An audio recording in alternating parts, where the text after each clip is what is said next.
Hola, buenas tardes a todos los que nos acompañan. Me da mucho gusto recibirlos en esta tarde en la casi última contribución que tenemos de las que tenemos planeadas en esta serie de charlas. Hoy me da mucho gusto recibir a Martín Pereda. Él nos viene a platicar ahora sobre salud de las aves y cómo está relacionado a los ecosistemas. Hola Martín, ¿cómo estás? ¿Qué tal, Alejandro? Buenas tardes. Saludos también a todos los que estén en la conexión. Bueno, pues bienvenido. Para presentarte un poco, el, Martín es profesor investigador de la Universidad Juárez del Estado de Durango. Él participa en los programas de licenciatura y posgrado. Además, él se ha involucrado en investigación relacionada con fauna silvestre, como parasitosis del lobo gris mexicano, venado cola blanca, guajolote silvestre y diferentes temas de toxicología de aves acuáticas, que creo que es algo de lo que nos va a estar platicando hoy. Él es miembro del SNI y de la Society of Environmental Toxicology and Chemistry. Entonces, él nos va a estar platicando hoy nos viene con la charla Las aves como un indicador de la salud de los ecosistemas. Pues bienvenido, Martín. Muchas gracias por acompañarnos. Si quieres compartir tu pantalla, por favor.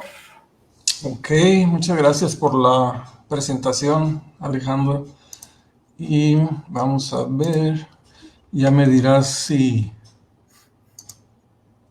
se ve bien, ¿no? Aquí está.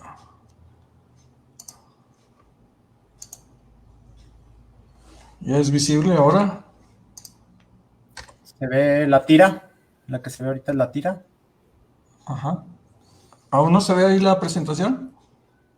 No, se ve solo la tira larga con el menú del programa. Ah, ya. Entonces a lo mejor no compartí la pantalla correcta. Va de nuevo.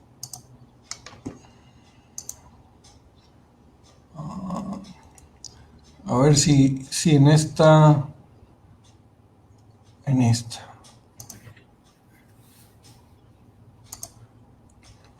Ahora. Se ve igual todavía. Se ve igual. Sí. Ok. Déjame ver qué le pasa.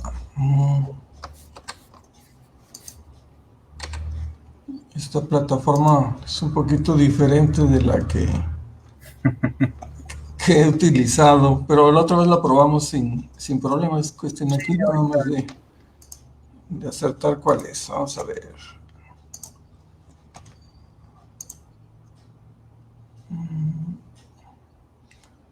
Vamos a ver si esta.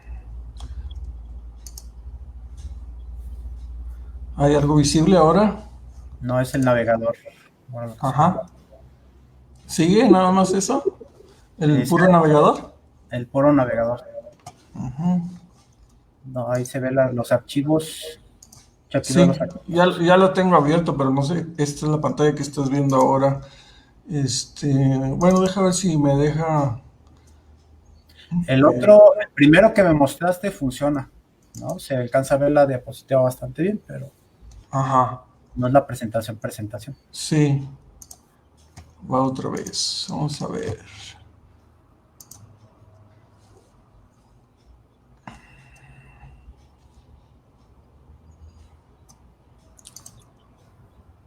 Esta debería ser, esta es la que.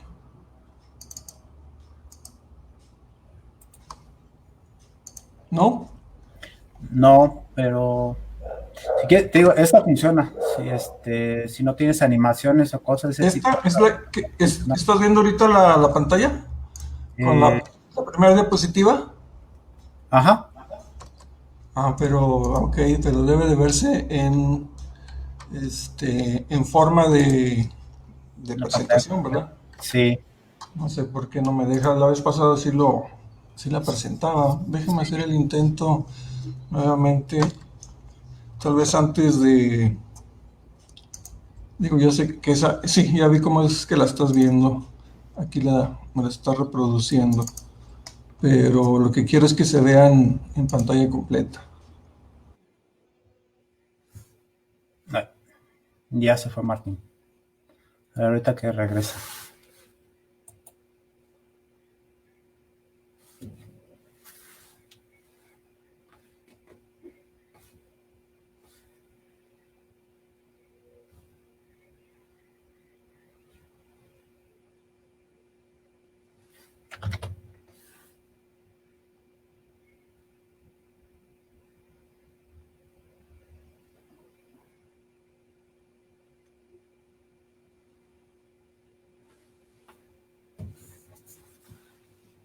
Esperar un poquito a ver que se vuelva a conectar.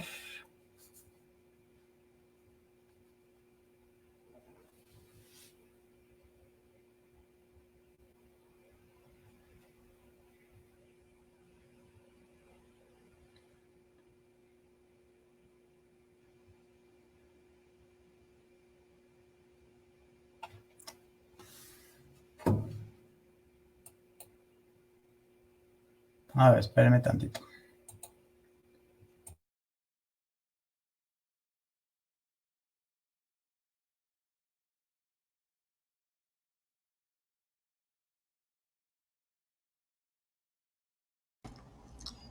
Ahí estamos de nuevo, disculpen los inconvenientes. No sé, vamos a ver.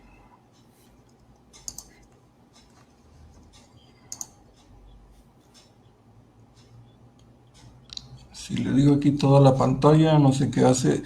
Es que fíjate que en el menú de seleccionar la pantalla o digo la ventana o pantalla, me aparecen varias opciones y una son las carpetas y otra, bueno, es el navegador y otro es el PPT. Cuando le doy el archivo de presentación, no me deja, no sé por qué no me deja verla completa, ¿verdad? O si quieres darle para compartir toda la pantalla. A ver qué hace. Ok. Y haces la presentación. Y luego aquí voy a ver si me deja. ¿Aquí sí la estás viendo?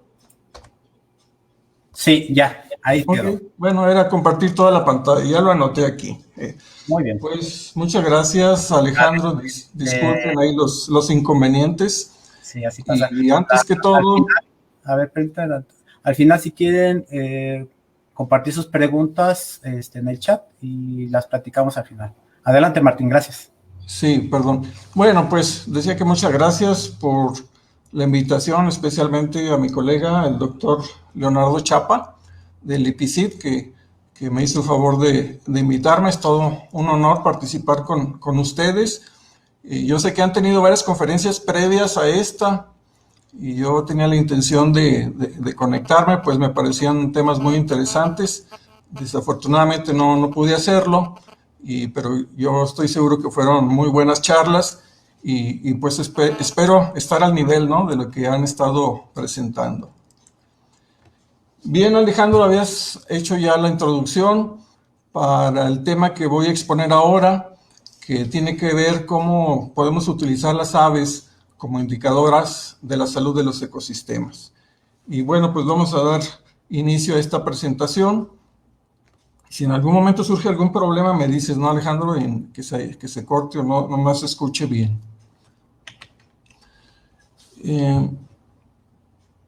Cuando tenemos alguna sospecha, ¿verdad?, o que estamos enterados de que hay algún problema ambiental, es cuando surge el interés de realizar algún trabajo de monitoreo en los ecosistemas que presentan estos problemas. Sin embargo, es complicado, dado la complejidad de los ecosistemas, pues monitorear todos los componentes, ¿no?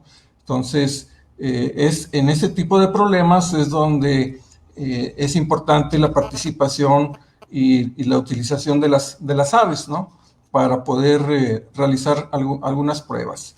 A lo largo de la plática, bueno, voy a estar comentando una serie de trabajos que tienen que ver con esta actividad del monitoreo. Y bueno, pues quiero aprovechar para mencionar que estos trabajos o los resultados que voy a mostrar ahora, pues no son trabajos personales, sino que yo formo parte de un equipo de trabajo aquí en la Facultad de Veterinaria en la Universidad Juárez del Estado de Durango. Yo estoy inscrito en un cuerpo académico que se llama de fauna silvestre y donde pues hay varios integrantes. Y todos los trabajos que ustedes van a observar a lo largo de la presentación, pues es el resultado del trabajo colectivo de todos nosotros, ¿sí? Entonces, pues vamos a empezar por mencionar que los problemas de tipo ecológico que sufren alguna contaminación o algún deterioro de sus condiciones, existen ya metodologías muy desarrolladas, ¿verdad?, que permiten realizar este tipo de estudios de una manera muy completa, ¿no? Y esto es lo que se conoce como las técnicas de evaluación de riesgo. Sí, esto son metodologías muy completas, ¿verdad?, que se encargan de definir exactamente qué componentes de los ecosistemas se pueden revisar cuando hay algún problema. Pero además, para realizar este tipo de evaluaciones, pues es importante contar con un equipo que sea multidisciplinario, interdisciplinario, ¿verdad?, que pueda aportar desde su área de experiencia o su área de conocimiento, pues alguna solución, ¿verdad?, al problema que se observa. Entonces, las áreas más comunes que se utilizan, bueno, pues es la química, la ecología, la toxicología, ¿verdad? Entonces, todo esto es, como les digo, una metodología ya bastante utilizada, que es muy elaborada, pero es la más apropiada. La parte que yo voy a presentar de las aves como bioindicadoras y biomonitores es solo una pequeña parte, ¿verdad?, pero que aporta también en este tipo de estudios a más grande escala. Pero las aves como biomonitoras o bioindicadoras forman parte de esta metodología. No voy a hablar de la metodología de análisis de riesgo, pero sí quisiera que ustedes ubiquen que las aves juegan un papel importante o muchos organismos juegan un papel importante en este tipo de metodologías. Y bueno, pues para organizar la presentación, pensé, ¿verdad?, dividirla en dos secciones, como aparecen aquí en estas dos viñetas, que tienen que ver con los problemas ambientales o el tipo de problema que vamos a enfrentar. Y yo escribí estas dos clasificaciones, ¿sí? La primera se refiere a problemas ambientales ocasionados por situaciones de tipo físico-biológicas, ¿sí? Como se observaría como el cambio del escenario, de las condiciones, de los hábitats o de los ecosistemas, generados mayormente por estas actividades antropogénicas todas, ¿no?, como la ganadería, la agricultura, el cambio del uso del suelo también por la agricultura, la deforestación, la urbanización, incendios, etc. Entonces, la primera parte de la plática está orientada a este primer aspecto. Y el segundo, ¿verdad?, tiene que ver con la contaminación que se da por compuestos químicos.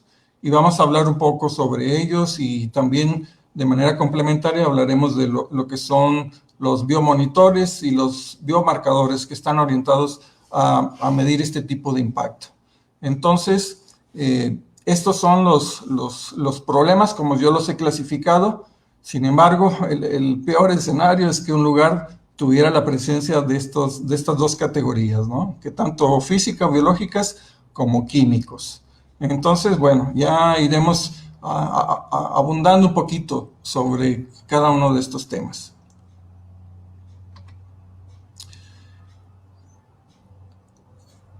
La primera parte, pues, se refiere a cómo las aves nos pueden apoyar como indicadoras para evaluar la calidad de los ecosistemas. Pues en nuestra área de experiencia, nosotros hemos desarrollado más este tipo de investigación en la zona norte del país, aquí en Durango y sur de Chihuahua, que es donde nosotros tenemos nuestros sitios de trabajo. Pero, sin embargo, yo creo que mucho de lo que se habla aquí puede ser aplicable a otras zonas u otros ecosistemas en el país, bueno, y en otras regiones. Desde luego que habrá cosas diferentes, como tal vez algunas especies, desde luego, ¿no? Desde luego, y otras condiciones, pero la metodología y la idea es aplicable para todas.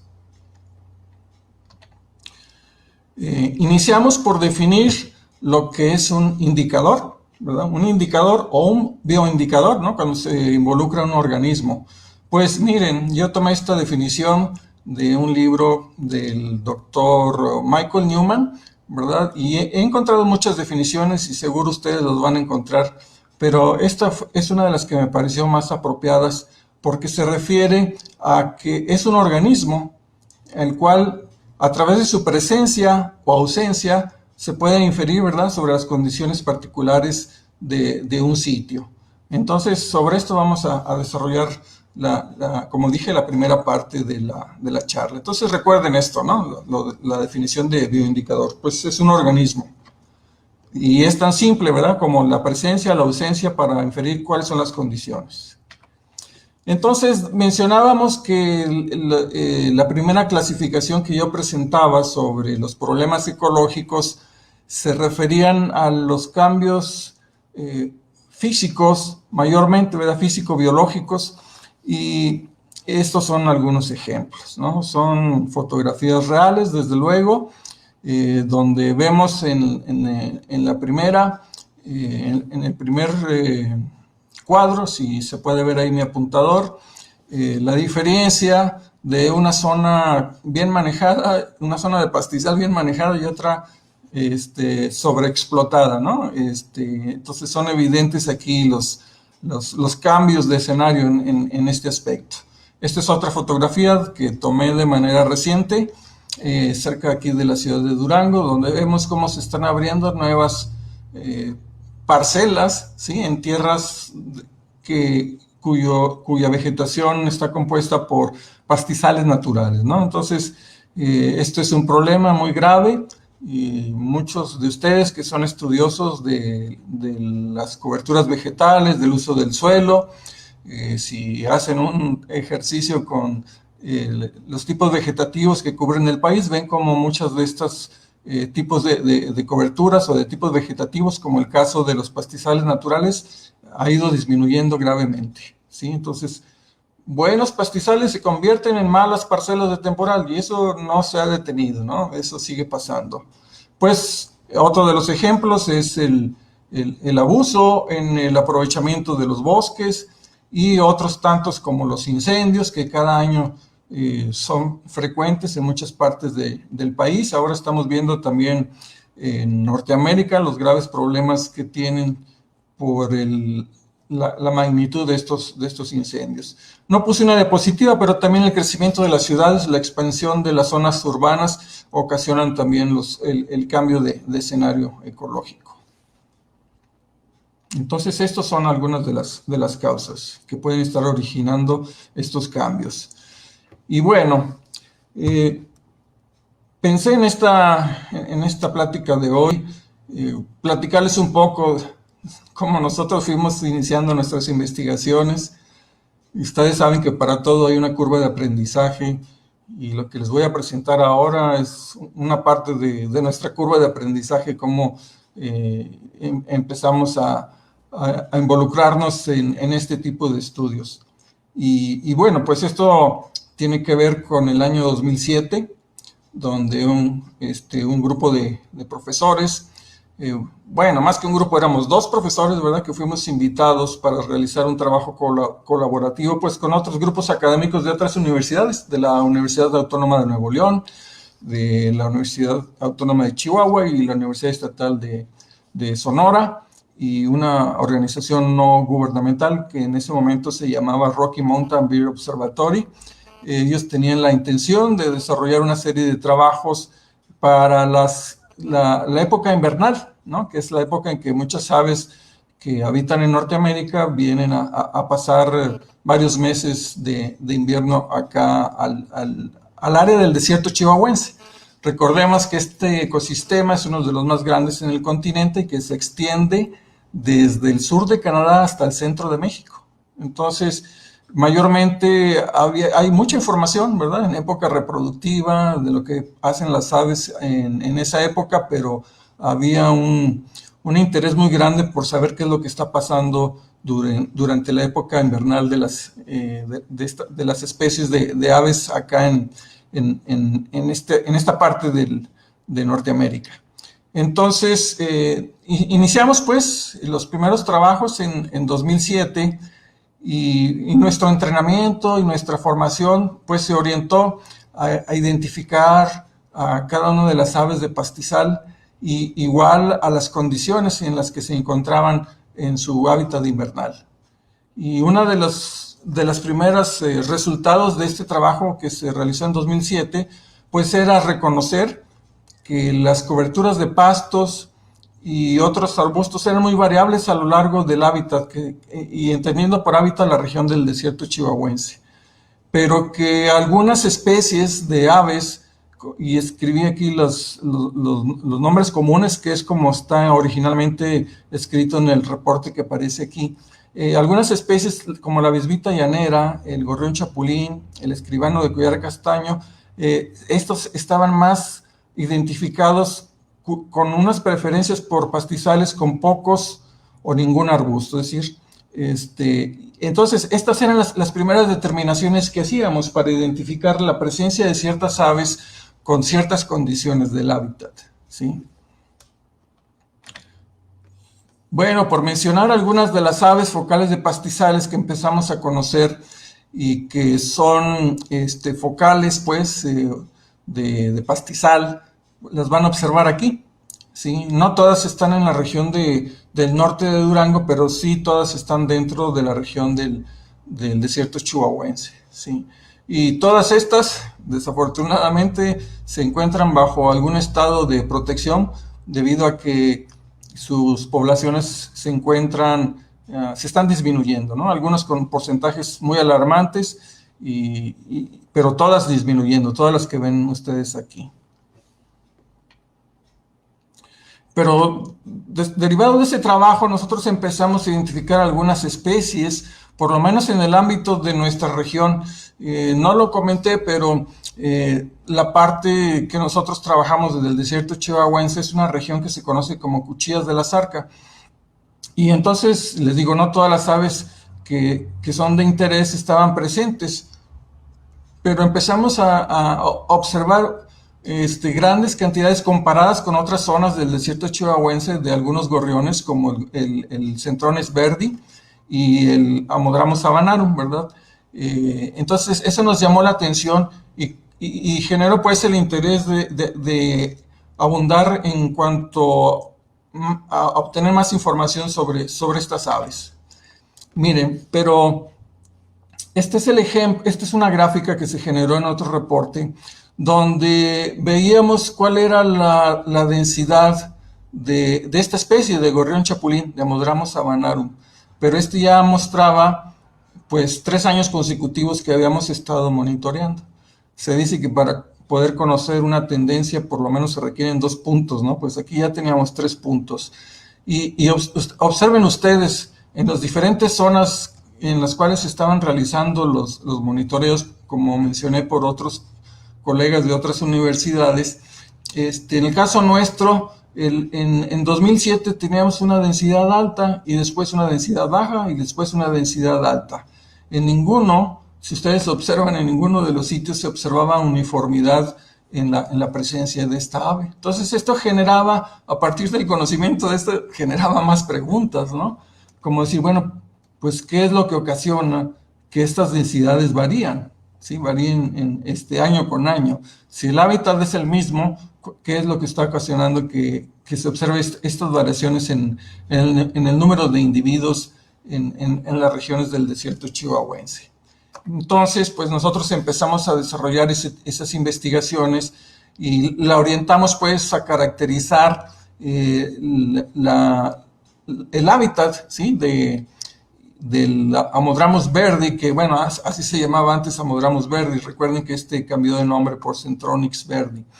Pero entonces, en los ejercicios que continuamos haciendo de monitoreo, empezamos también, ¿verdad?, a recuperar información sobre las condiciones del hábitat. y la relación que tenían las especies con otras especies que compartían el hábitat. Entonces, por ejemplo, en este trabajo que se publicó, una de las, o tal vez de las conclusiones a las que llegamos es que el Centronix verdi estaba asociado, es decir, cuando detectaba Centronix verdi, había cierta correlación con la presencia de estas otras aves, ¿no? Que compartían pues el ecosistema y las preferencias eran más o menos similares. Y esto nos empezaba a generar ya por primera vez información más concreta donde se refería a que estas especies, ¿verdad?, tenían preferencias por pastizales en buena condición, con poco pastoreo y pocos arbustos.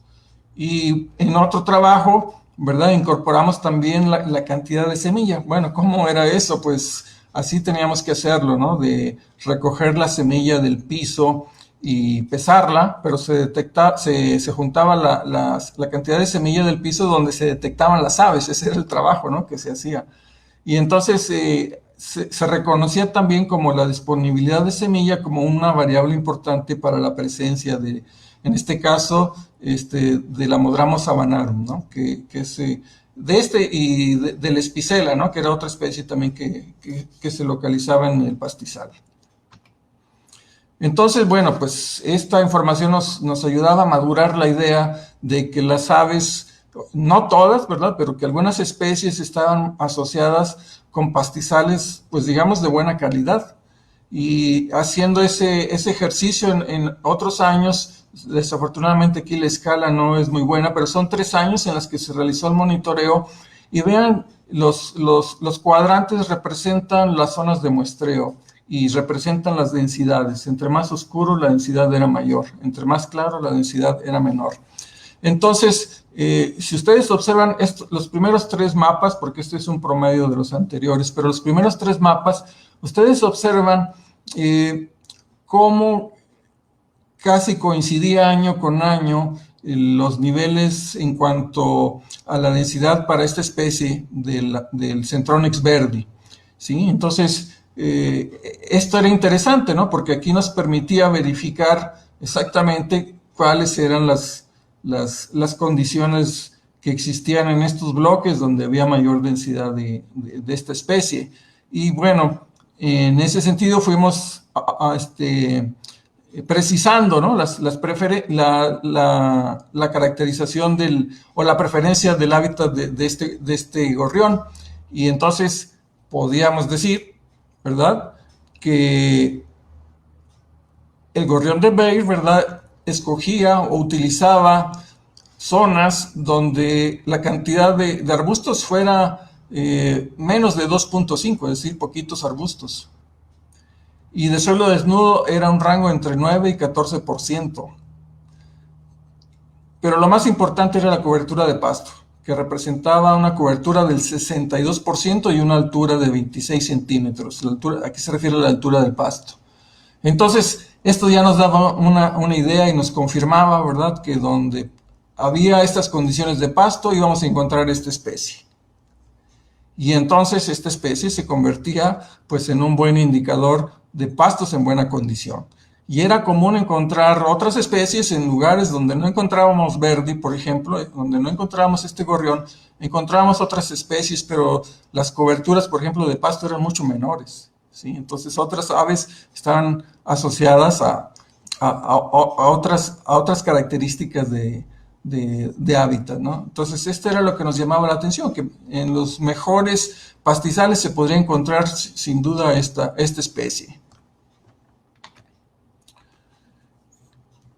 Bueno, otros estudios que seguimos realizando nos confirmaron lo que habíamos ya determinado en los estudios previos. Entonces aquí también este fue un estudio posterior que realizamos y más o menos coincide. Mire, la cobertura de arbustos era en promedio 1.8, ¿sí? La altura de los arbustos también es importante, y aquí no era muy alto, era de 1,14 m.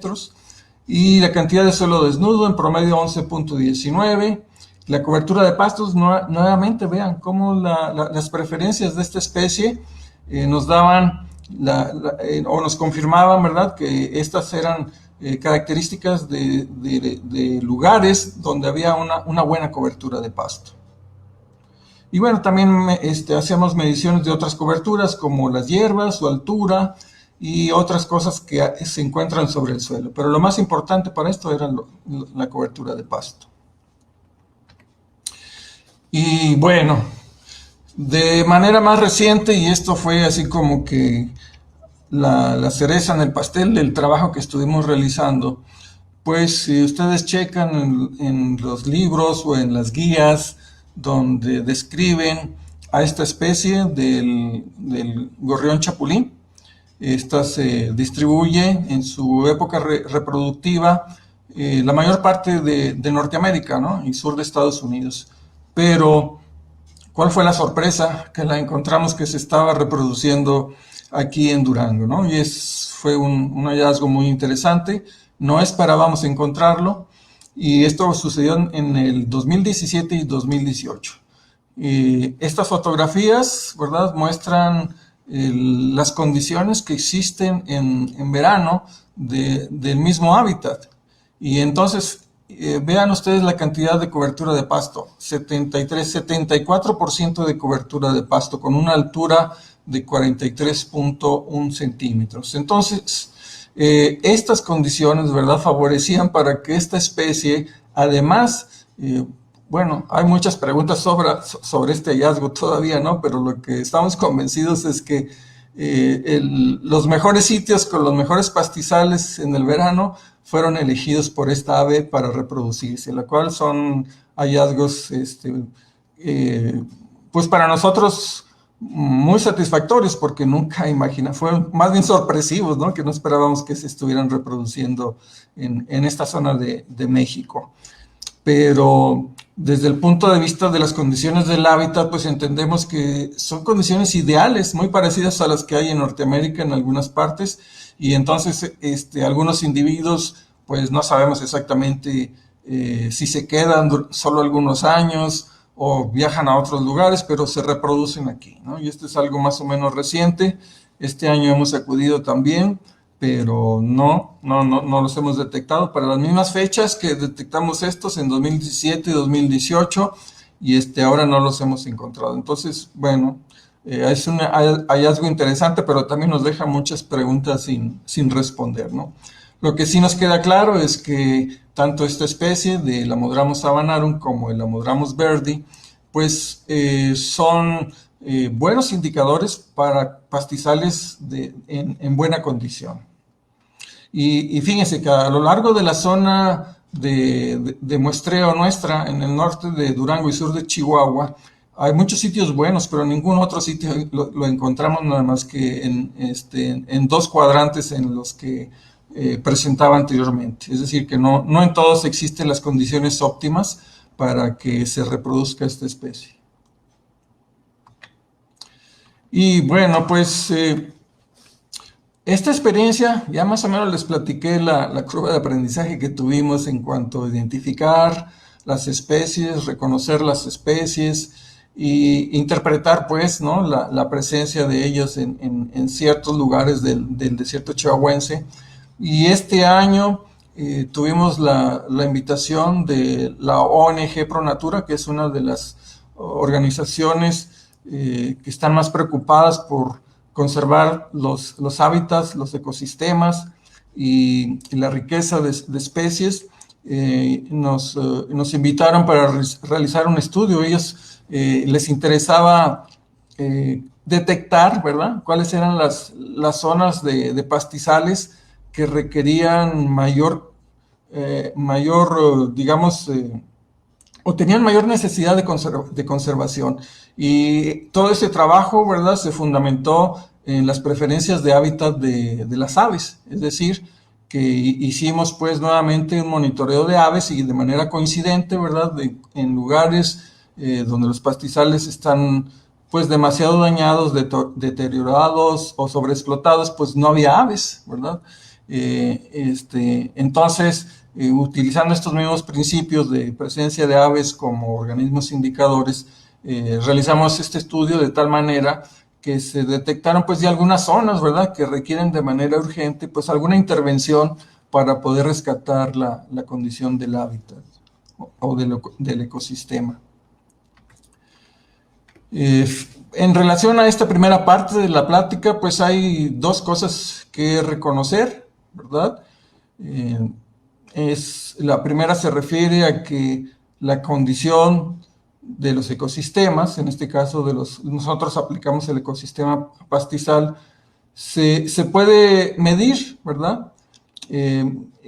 A través de la presencia o la ausencia de algunas especies de aves. Bueno, no solo eso, sino también la abundancia, la densidad, tasa de mortalidad, éxito reproductivo, diversidad y riqueza de especies de aves silvestres, ¿sí? Entonces, nosotros, desde luego, utilizamos algunas de las que se mencionan aquí.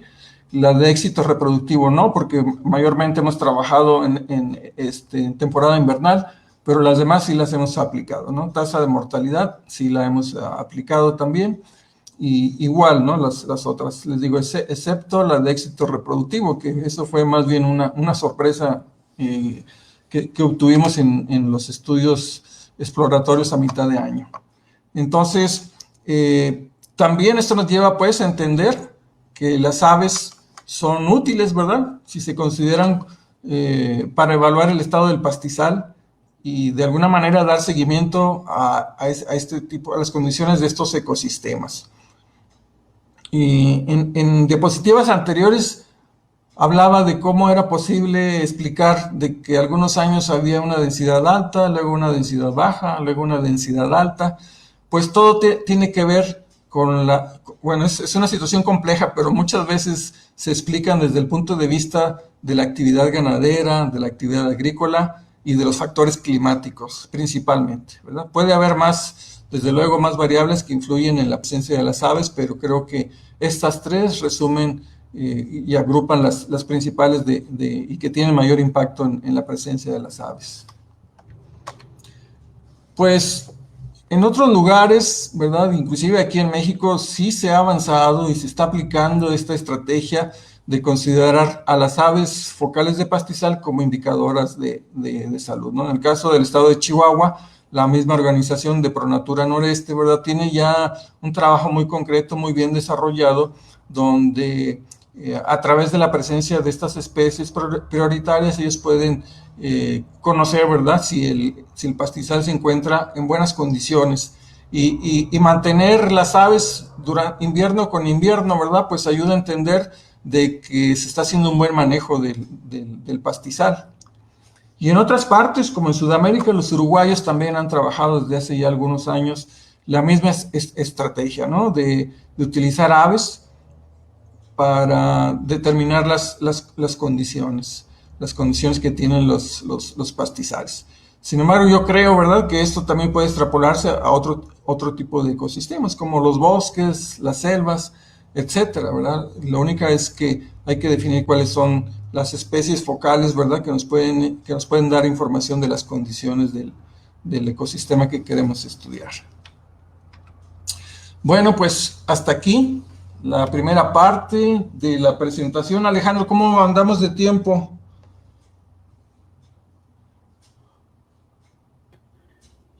Andamos unos 20 minutos todavía tenemos. Ok, bueno, para apurarme.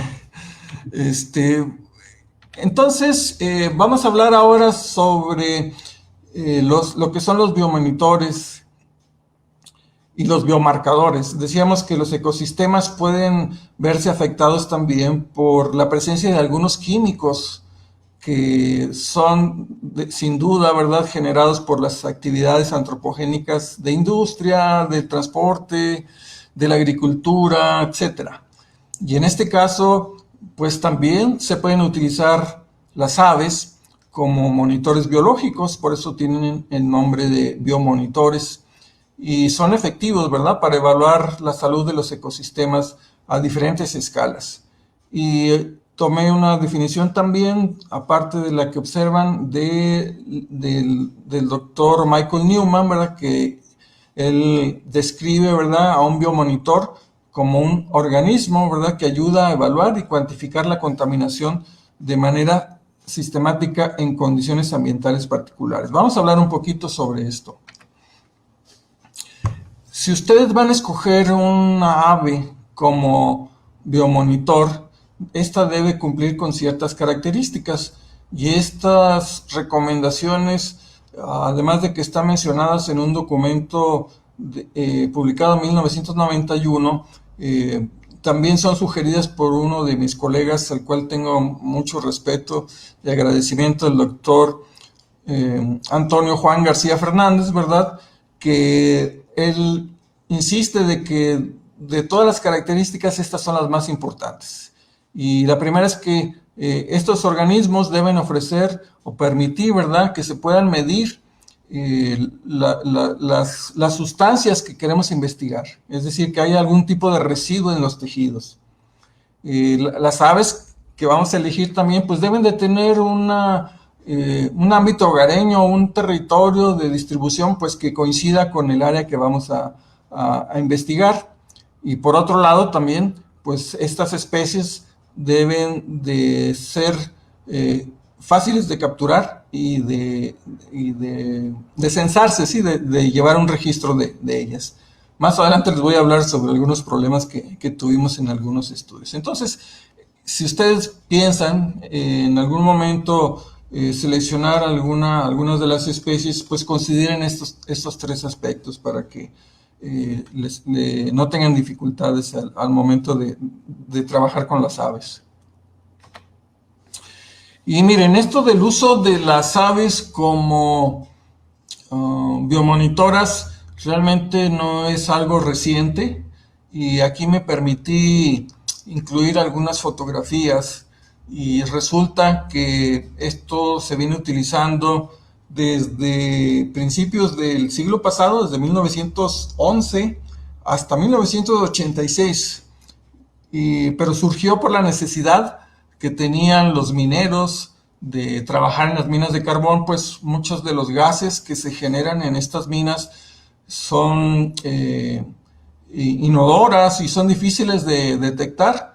Entonces, si alguien se expone, si los humanos se exponen a este tipo de gases, pueden morir en lapsos de tiempo cortos, digamos un par de horas.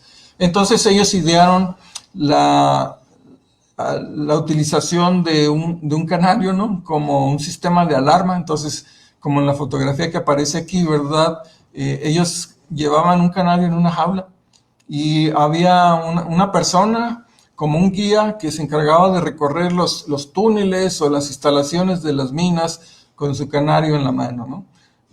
Sabemos que estas aves, por su tamaño y sus características, las hacen ideales porque tienen un metabolismo más rápido, un intercambio de gases también bastante eficiente, y entonces era posible, ¿no?, si detectábamos algún cambio en los canarios en pocos minutos, que existía ese riesgo, ¿no?, suficiente, pero les daba suficiente tiempo para poder evacuar la mina, ¿sí? Entonces esta se utilizaba. Desafortunadamente, pues también muchos canarios llegaban a fallecerse, pero después, como cosa curiosa, yo incluí esta fotografía que se encuentra en un museo. Este era como el resucitador de los canarios, ¿no?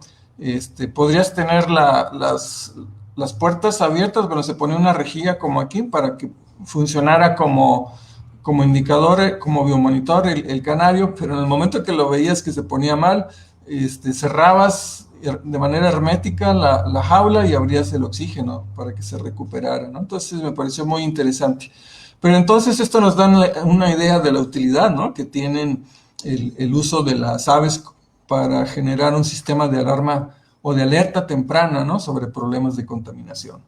Y enseguida tengo que hacer una pausa, y sobre todo para los jóvenes estudiosos que están en formación, si no lo han leído, se los recomiendo, pueden descargar el PDF, es un libro escrito por una bióloga, ecóloga, que generó este libro que se llamaba La Primavera Silenciosa, que se publicó en el año del 1962, pero Rachel Carson, desde ese momento ella detectaba pues a través de la observación de las aves el efecto de los pesticidas, ¿no? Ella veía que en su jardín cada vez había menos aves o encontraba aves muertas, y entonces fueron las primeras demandas que empezaron a surgir contra la industria química por el uso creciente de sustancias nocivas. Bueno, sí tenían un propósito todos estos químicos, pero generaban también un daño ecológico.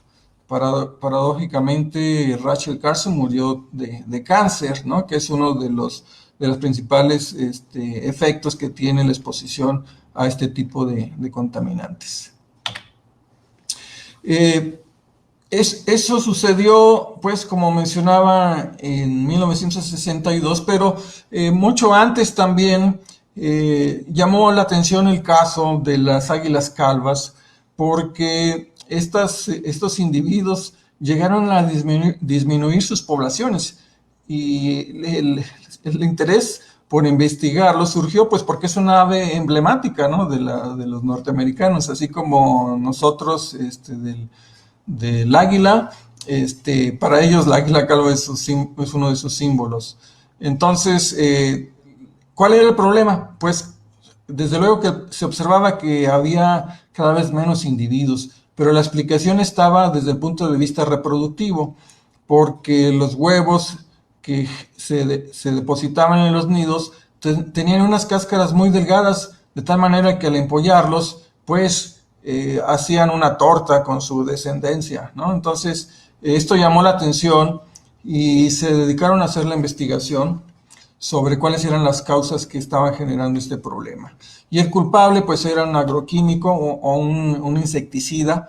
Ustedes saben que el DDT fue usado de manera amplia desde 1936 y salvó muchas vidas, ¿sí?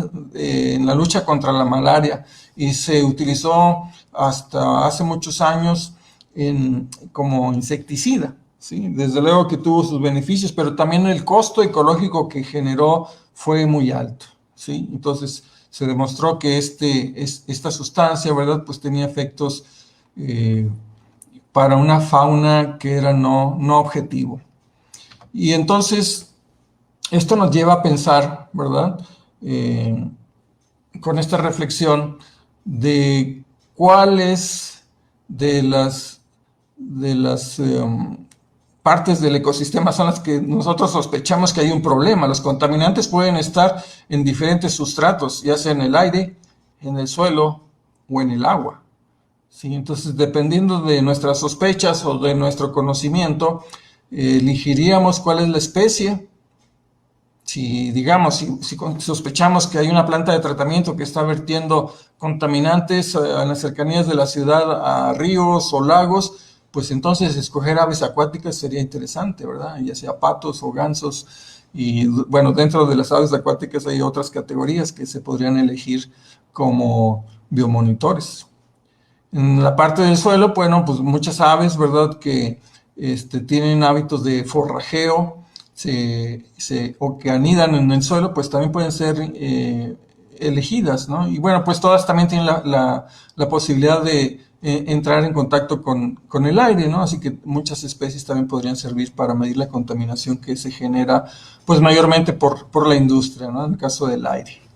Entonces es importante para elegir un biomonitor entender, ¿verdad?, qué parte del ecosistema es la que queremos empezar a investigar, si los cuerpos de agua, el suelo, ¿verdad?, o el aire. En el suelo podemos incluir la vegetación, ¿no?, o el aire. Ahora, una vez que determinamos qué parte del ecosistema, aquí viene lo complicado, ¿sí? Sospechamos de algún compuesto químico. Bueno, no solo compuestos químicos. De hecho, aquí generé una clasificación tomada del libro del Dr. Newman, porque me parece interesante. A lo mejor no lo habíamos percibido, pero aparte de los contaminantes inorgánicos y orgánicos, hay otros tipos de contaminantes presentes en los ecosistemas. Y vean, en la parte de contaminantes inorgánicos, pues entra en esa categoría todos los metales y metaloides, ¿sí? Tal vez de los más relevantes y que han sido más estudiados es el plomo, el mercurio, el cadmio, el zinc, el arsénico como metaloide. Entonces, bueno, La lista de metales y metaloides es amplia, pero les digo, esas son los que más se han investigado. Porque muchos son productos o subproductos de algunas actividades industriales, ¿verdad? Que sin ninguna consideración, pues son vertidos a veces o manejados de manera inapropiada y van a parar a algún lugar de algún ecosistema. Y otro de los contaminantes, que yo creo que es el más grande en cuanto al número de posibilidades, es el que contiene todos los químicos orgánicos, ¿sí? Los pesticidas, herbicidas y como puse aquí, un largo etc., ¿no? Involucra desde productos de limpieza, productos de cuidado personal, fármacos. Entonces la lista de contaminantes orgánicos es enorme, ¿sí? Y bueno, habla aquí también de otro tipo de contaminantes, como la exposición como los rayos ultravioleta o elementos radiactivos, hasta la última categoría que se refiere a organismos genéticamente modificados. Bueno, entonces ven, el abanico de posibilidades es muy, muy amplio, y esto es lo que a veces complica las cosas, porque pues debemos de tener alguna idea, ¿no?, del tipo de contaminante que deseamos investigar. Entonces, aquí aparecen, ¿verdad?, algunos de los contaminantes orgánicos que van desde insecticidas, herbicidas, algunos venenos, algunos sustancias para matar hongos en los cultivos, o otro tipo de sustancias que se utilizan en las fumigaciones. Entonces, el abanico de posibilidades de contaminantes es muy grande. Entonces, aquí es donde se requiere el apoyo muchas veces, como decía, de un equipo de trabajo que sea multidisciplinario, ¿no?, sobre todo de los químicos, para tratar de determinar o de precisar en lo posible cuáles son los tipos de contaminantes que deseamos nosotros investigar. Particularmente nosotros aquí en la universidad nos hemos orientado a los dos primeros y explorado solamente algunos metales. Hay muchos metales, pero solo algunos hemos explorado, igual de algunos compuestos orgánicos. Y sobre de los compuestos orgánicos quiero hablar un poquito adelante, que se refiere a los agrotóxicos. Bueno, pues hoy en día la necesidad de producir más alimentos es notable, ¿no? Pues cada vez somos más bocas que alimentar. La población humana va creciendo y la demanda de alimentos es mucho mayor cada vez. Entonces eso implica que la agricultura tiene que producir más, y desafortunadamente le han apostado muchas veces al uso de sustancias químicas para hacer más eficiente la producción de alimentos. Hoy en día, aquí en México, esto es un punto muy interesante, ¿no?, por una serie de debates que se da entre los agricultores y los ambientalistas, ¿no?, los que defienden la salud de los ecosistemas también. Entonces, pero este es un problema serio que yo les quiero compartir, y quise resaltar este problema porque es un área de oportunidad para seguir desarrollando muchas investigaciones. La polémica existe desde el punto de vista de los productores que usan los agrotóxicos, de que no generan un daño, pero en la medida de que nosotros como científicos o como investigadores generemos evidencias de que sí generan ese daño, ellos tendrán eventualmente que reconocer el problema que están generando y cambiar, ¿verdad? Entonces, por eso me permití incluir algunas diapositivas sobre esto. La realidad es que el uso de estos agrotóxicos está generando muchos problemas de salud, no solo en la población humana, sino en la fauna, y en consecuencia también como parte de los ecosistemas, pues a los ecosistemas en sí, ¿no? Entonces, eso está más que comprobado, ¿sí? Pero muchas veces, les digo, la información no fluye, o bueno, es una situación compleja, ¿no? Pero hay muchos intereses detrás del uso de los agrotóxicos que impiden que sea cortado así de manera radical su uso, ¿no? Y bueno, pues No es el propósito de entrar en polémica en esta presentación, pero sí quiero que ustedes entiendan que existe un problema complejo detrás del uso de los agrotóxicos. La buena noticia, ¿verdad? Por fin, después de muchos años, ¿verdad?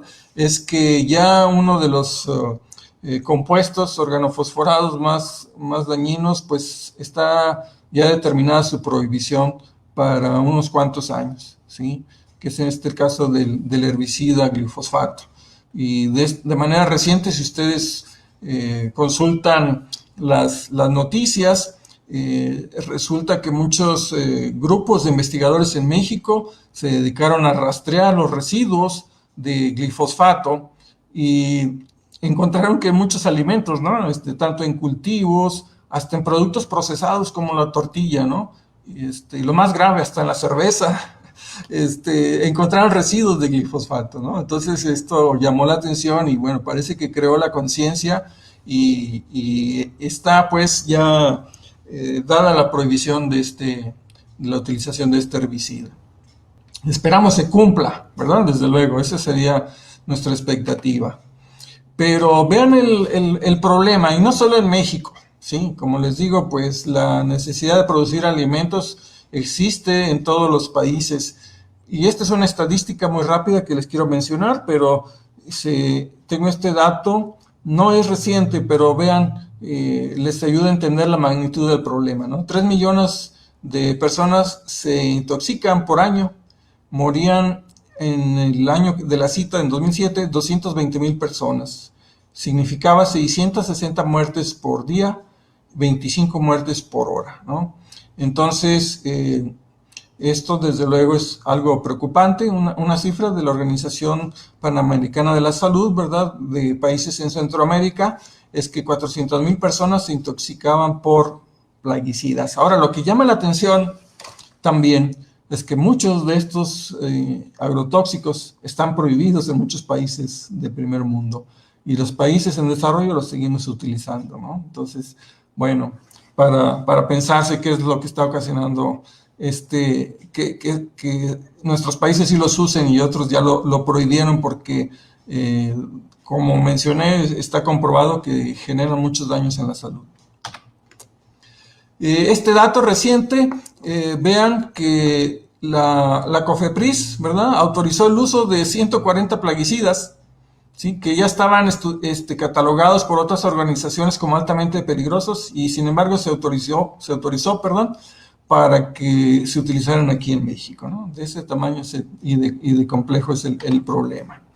Bien, entonces una vez que hemos más o menos dimensionado la gravedad del problema del uso de los agrotóxicos, dejemos esa parte y ahora hablaremos sobre lo que son los biomarcadores, que es la parte relevante del uso de las aves. Una vez que hemos elegido las aves, se tiene que elegir lo que conocemos como alteraciones que suceden en los organismos de las aves cuando están expuestas a algún tipo de contaminante. Pero estas alteraciones tienen que ser medibles y de esta manera, ¿verdad?, es como se determinan los biomarcadores. Voy a hablar, hay muchos biomarcadores que pueden ser utilizados, ¿verdad? Pero bueno, pues trataré de hablar de algunos de los poquitos que hemos usado. De manera general se pueden clasificar en dos tipos. Vean que el primero se refiere a biomarcadores de exposición. Y bueno, este es el caso, ¿verdad?, donde se puede determinar la presencia del contaminante digamos, en un tejido o en el organismo en el organismo animal, ¿no? Por ejemplo, si sospechamos de contaminación de plomo, si analizamos, por ejemplo, un hígado, determinamos la presencia de plomo, pues bueno, está más que claro que el organismo fue expuesto a plomo, ¿no? Pero entonces, a eso se refiere, ¿no? Que se puede detectar la presencia de la sustancia exógena dentro del organismo. Y hay otros que se clasifican como biomarcadores de respuesta, pero esta se refiere a que sucede una alteración bioquímica, ¿sí? No necesariamente se refiere, como en el primer caso, a encontrar la sustancia contaminante, sino una reacción bioquímica producto de este contaminante, ¿sí? Y aquí abajo incluí algunos de los biomarcadores. Esta lista de biomarcadores es muy amplia, ¿no? Es un catálogo muy grande. Solo incluí estos para que ustedes entendieran como ejemplo. Vean, por ejemplo, cuando se sospecha de que algún organismo ha sido expuesto a plomo, ya sea porque se encuentra contenido en el alimento, puede manifestar, esta presencia se puede comprobar a través de la presencia de esta enzima, ¿no? Que tiene que ver con la síntesis de la hemoglobina en la sangre. Esta se puede determinar a través de estudios de laboratorio, entonces esto es muy específico de exposición a plomo. Así es de que si nosotros tomamos un ave y sospechamos de que fue expuesta a plomo, y determinamos valores de esta enzima, pues vamos a confirmar, ¿verdad?, de que el ave fue expuesta a plomo.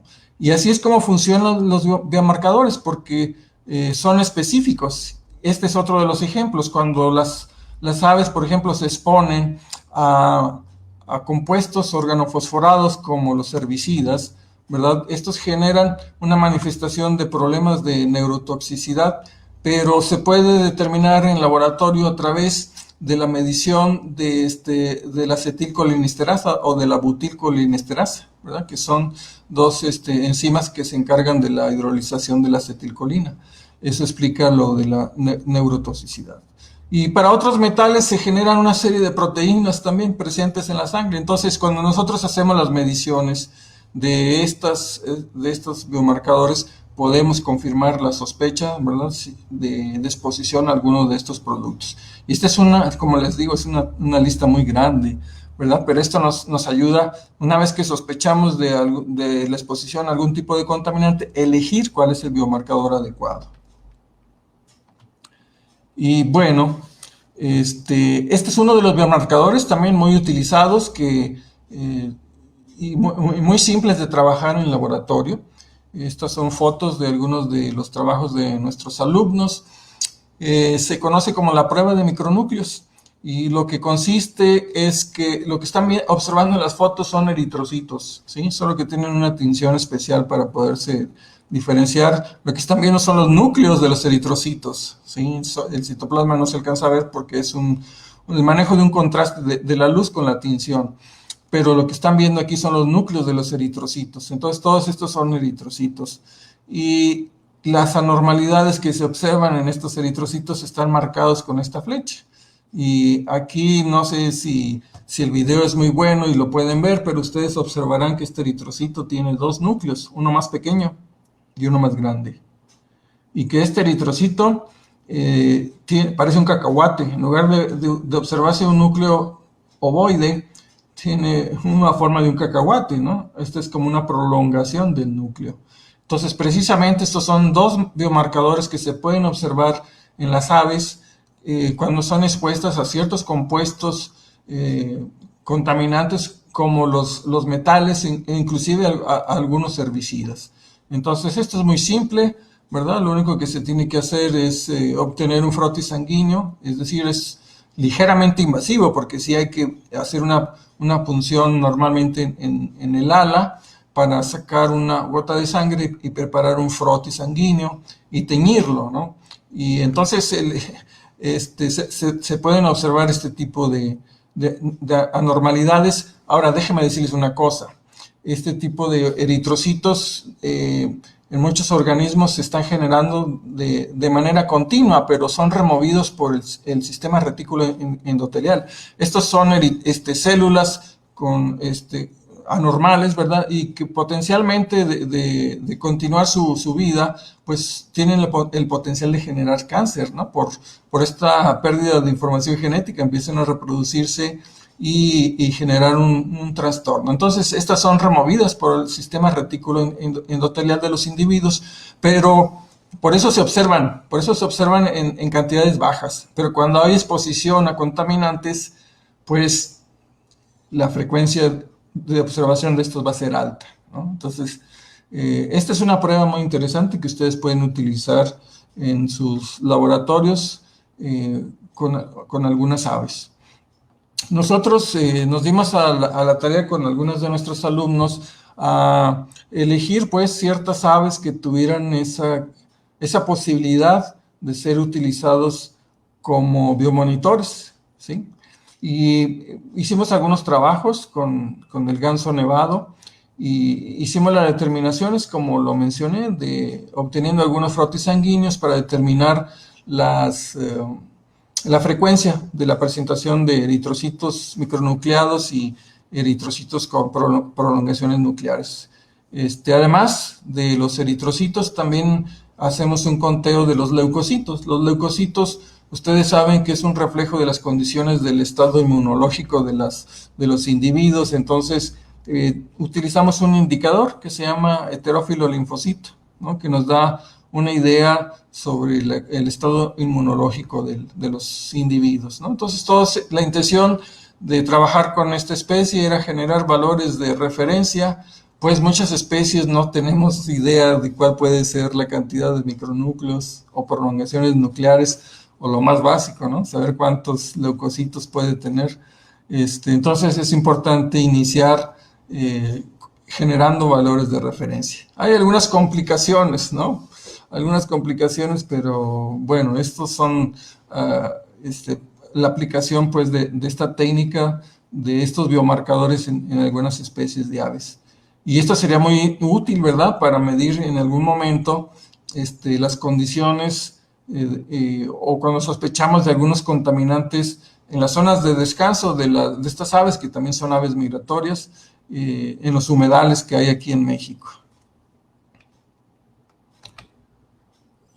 Creo que nos queda poco tiempo, discúlpenme de que vaya así tan rápido, pero trataré de abordar el resto de diapositivas en los 5 minutos que me quedan.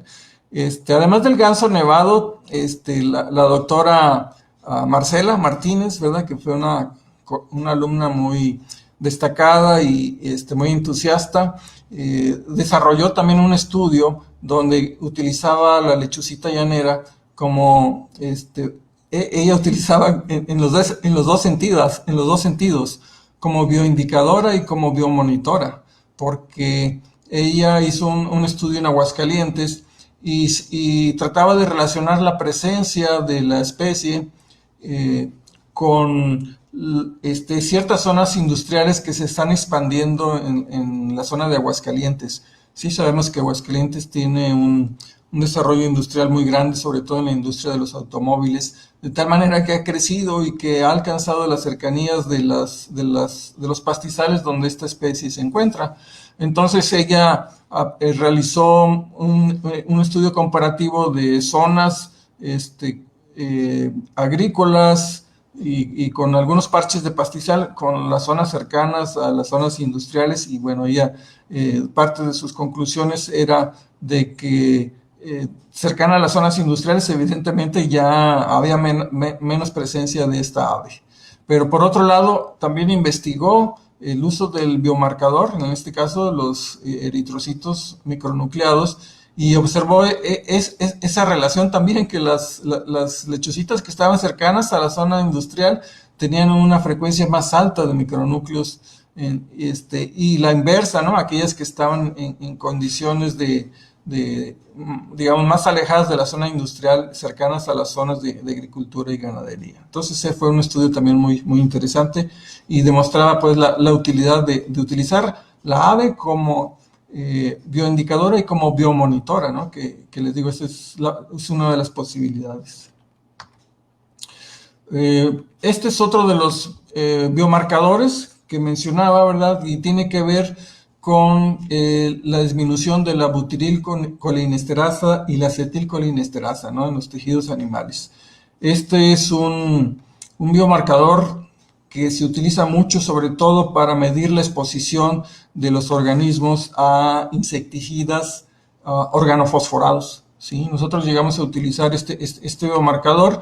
Fue muy interesante porque, bueno, ustedes podrán observar aquí que presento uno de los insecticidas muy utilizados en la agricultura, y lo que nosotros queríamos probar, ¿verdad?, era si las especificaciones de uso del productor generaban algún trastorno en los organismos, y escogimos al gorrión común, ¿verdad?, que sobrevolaba los campos agrícolas durante la aplicación de los insecticidas. Hicimos una prueba utilizando plasma, ¿sí? Por eso medimos butirylcolinesterasa y observamos que sí descendía la butirylcolinesterasa. El problema, lo mencioné hace unas diapositivas atrás, de que cuando el nivel de acetilcolinesterasa o de butirylcolinesterasa disminuye, se acumula la acetilcolina, ¿no?, lo cual llega a generar una hipersensibilidad nerviosa, ¿no?, y eventualmente genera la muerte de los organismos. Es como actúa en los insectos, ¿no? Entonces, lo que nosotros hicimos fue pues hacer las mediciones en plasma. Obtuvimos una cantidad de sangre de estas aves antes de la fumigación y después, y veíamos que el efecto sí era disminuir la butirylcolinesterasa. Sin embargo, no implicaba la muerte, ni siquiera llegamos a observar cambios en el comportamiento de las aves. Es decir, que sí disminuía, pero no ponía en riesgo la salud. Pero si se llega a utilizar en otra concentración o se utiliza durante un mayor lapso de tiempo, es posible que estos niveles desciendan aún más, y entonces sí lleguen a provocar daños más severos en las aves que están cercanas a las zonas de cultivo. Bueno, pues hemos seguido realizando algunos estudios exploratorios. Sospechábamos de la concentración de metales pesados y metaloides en algunos de los humedales aquí en Durango, que están cercanos a una planta de tratamiento, ¿verdad? Y no en todos los individuos, pero sí llegamos a detectar que algunos individuos tenían concentraciones de metales muy altos, ¿no?, fuera de los valores considerados como regulares. Entonces, bueno, hay algunas cosas que discutir sobre estos hallazgos y algunas precauciones, pero no lo voy a comentar ahora por la presión del tiempo, ¿no? Pero su utilidad. Lo que sí quiero comentar es que los biomarcadores que nosotros seleccionemos, mayormente debemos de cuidar que no pongan en riesgo la vida de los individuos, ¿sí? En este caso, nosotros utilizamos tejido hepático de los gansos, pero no es que nosotros hayamos sacrificado los gansos, sino que estos gansos llegan a una zona de descanso que es una huma. Entonces se realiza el aprovechamiento cinegético. Lo que hicimos fue concertar con los cazadores que una parte de las presas que ellos cazaran nos dejaran tomarlas, ¿no?, para realizar nuestros estudios. Y fue como conseguimos los tejidos, pero insisto que yo no me gusta, ¿verdad?, tener que hacer un muestreo invasivo o que ponga en riesgo la vida de las aves, ¿no? Hay métodos menos invasivos para hacer algunos estudios. Solo que en este caso, les digo, tuvimos ese acuerdo con los cazadores. Por último, este es otro de los ejemplos que nos preocupaban, porque en estas zonas donde se realiza el aprovechamiento cinegético, pues los cazadores utilizan, ustedes saben, para la caza de estas aves utilizan escopetas. Estas escopetas, sus cartuchos están formados por muchos perdigones de plomo. Entonces nosotros teníamos esa inquietud o esa pregunta de investigación, si la acumulación de los perdigones de plomo podría generar un daño no solo al ecosistema o a la presencia de las aves, sino también a la salud de las personas que consumen la carne de ganso, ¿no? Porque estos lugares donde se hace el aprovechamiento cinegético, pues mucha gente recibe el beneficio de los cazadores de que les regalan las presas. Finalmente, pues es carne y es proteína, pero nosotros teníamos esa inquietud. Y realmente este es un problema que existe, ¿verdad?, de que la cacería se sigue utilizando, se había prohibido, pero ahora se sigue utilizando perdigones de plomo que generan realmente un depósito en los humedales muy grande de cantidades de plomo. En nuestro caso, en algunos individuos que colectamos, nos llamaba la atención de que muchos gansos, bueno, no muchos, estamos hablando de una proporción, ¿no?, que es un 2% de los individuos muestreados, incluían en su tracto digestivo perdigones de plomo. ¿Sí? Ustedes saben que las aves tienen ese hábito, como no poseen dientes, es común, ¿verdad?, que ingieran pequeñas piedras o pequeños objetos para hacer esa molienda dentro de su tracto digestivo, ¿no?, la que conocemos como la molleja. Entonces nosotros hicimos la colecta de los gansos que los cazadores nos donaban y estuvimos investigando y explorando con mucho cuidado el tracto digestivo para limpiarlo, ¿no?, y hacer una inspección muy cuidadosa de su contenido, y encontramos pues perdigones de plomo, ¿no?, lo cual, si bien no es una prevalencia alta, nos parece que sí implica cierto riesgo, no solo porque puede ser que aves que no han sido abatidas por los disparos consuman esos perdigones de plomo y a lo largo del tiempo lleguen a morir por intoxicación por plomo. Por otro lado, pues si la gente consume carne de ganso, pues tiene ese riesgo, ¿no?, de llevar a su organismo también alguna partícula de plomo, ¿no? Inclusive que no sea visible, ¿no? Si son esquirlas o pequeños pedazos de plomo dentro del músculo, eso representa un riesgo. Bien, pues disculpen lo apresurado, pero creo que apenas estamos en tiempo, y yo quisiera, ¿verdad?, después de esta charla, dejarles estas consideraciones finales y confirmarles, ¿verdad?, que el uso de las aves como indicadoras es una excelente oportunidad para desarrollar investigación por nosotros, dado los problemas por los cuales atraviesa nuestro país. Realmente hay poca información sobre el impacto que está generando estos tipos de contaminantes, el impacto también sobre las condiciones de los hábitats, de los ecosistemas, y en este caso pues, las aves son una excelente alianza para poder generar datos concretos y hacer conciencia sobre estos problemas. Y por el otro lado, pues en el caso de la contaminación por productos químicos, los biomarcadores se consideran una herramienta muy útil. Algunas técnicas analíticas son muy simples, ¿verdad?, para generar o analizar estos biomarcadores, así que creo que también es una oportunidad para los jóvenes que desean abordar un tema de investigación para sus tesis, o por simple curiosidad científica, ¿verdad?, generar este tipo de proyectos en sus áreas de influencia, en sus universidades, en sus regiones, para hacer una evaluación muy concreta, ¿verdad?, del riesgo que puede existir cuando hay una exposición a estos contaminantes. Por último, presentarles algunos de los integrantes de nuestro equipo de trabajo.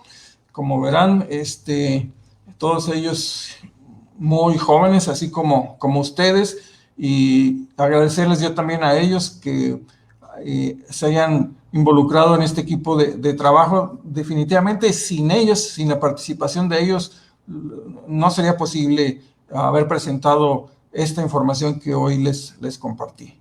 Así que de mi parte, muchas gracias, Alejandro, y estaré aquí muy atento por si existe alguna pregunta o algún comentario.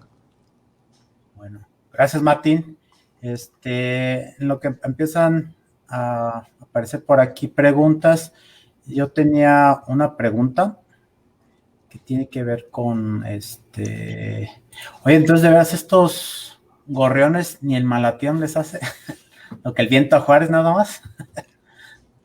Eso depende en toxicología se llama, el veneno depende del tiempo de exposición y de la dosis, ¿sí? Si es una exposición, digamos, ligera, puede ser que solo haya un trastorno que sí es detectable, pero que no pone en riesgo su vida. Pero si se hace una exposición durante más tiempo o a dosis mayores, puede ocasionar la muerte, sin duda, ¿sí?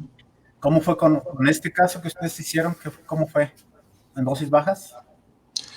Sí, fue la dosis recomendada por el producto y solo fue un momento la exposición, sí, solo fue un día. Aquí es muy interesante porque habíamos elegido como organismo biomonitor otra especie, habíamos escogido los tordos, que son más abundantes y que son comunes en las zonas de cultivo, de maíz, por ejemplo. Pero para la captura era bien complicado, ¿no? Entonces terminamos trabajando con un gorrión casero. Ok. Aquí hay una pregunta debe pasar ahí abajo en la pantalla. Es de Sí, Eden. lo estoy leyendo. Me pregunta sobre qué otras alternativas existen para el uso de agroquímicos.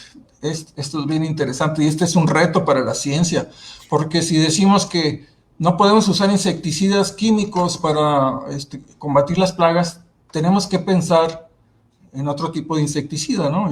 Bueno, hay gente que está trabajando los bioinsecticidas, ¿sí? Utilizando sustancias naturales. Algunas plantas generan sustancias naturales para ahuyentar algunos insectos, pero esto sucede de manera natural. Entonces, esta es una idea, ¿verdad?, de cómo podemos voltear a la propia naturaleza para descubrir, ¿verdad?, cuáles son los mecanismos naturales que nos pueden ayudar a sustituir estos productos sintéticos que son tienen características realmente muy diferentes, es decir, que no solo que provocan un daño durante su utilización, sino que también algunos son persistentes y pueden durar muchos años, y que pueden permanecer dentro de los organismos de los animales también durante mucho tiempo y acelerar la muerte, ¿no?, de muchos organismos.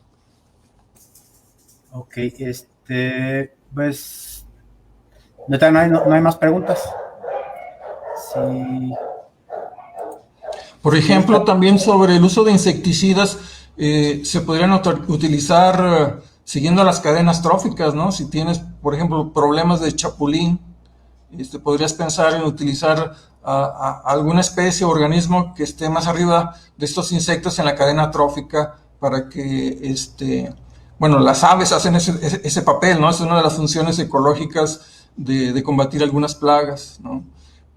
También, por ejemplo, en el uso de venenos para roedores, que son bastante agresivos por la cadena, ¿no? Tú matas el ratón, pero el ratón después muerto es consumido por mamíferos o por aves rapaces, ¿no? Entonces, el daño va más allá de ocasionar la desaparición de los roedores.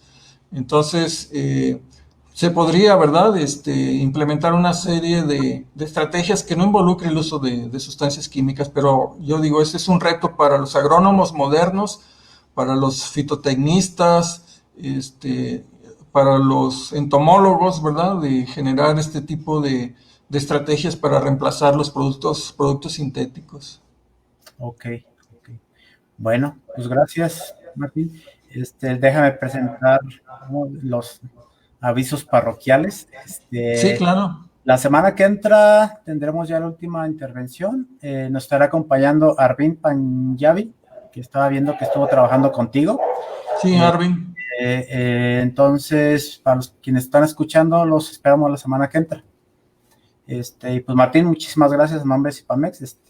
Gracias por tu participación y esperamos tenerte luego en algún otro momento. Sí, pues Alejandro, muchas gracias y yo les quiero decir, si hubiera algún interés o alguna consulta, pues pudieran tomar ahí datos del correo electrónico y si está nuestra posibilidad, darles alguna orientación o compartirles alguna información con todo gusto, ¿sí? Ok, Este, algo que puedo hacer esto se queda en la página de Cipamex, sí. en los comentarios yo lo puedo poner si quieres. Sí, por favor, y pues nada, me daría más satisfacción de encontrar gente que comparta esta preocupación, ¿verdad?, por la preservación de la biodiversidad, en este caso de las aves, pero también de la salud de los ecosistemas. Así que muy complacido, Alejandro, de estar aquí con ustedes y bueno, ojalá haya sido de su interés y haya estado al nivel de las conferencias que han estado ahí ustedes presentando con su auditorio. No, muy interesante. Bueno, muchísimas gracias, nos estamos viendo. Hasta luego. Ándale, que estés bien.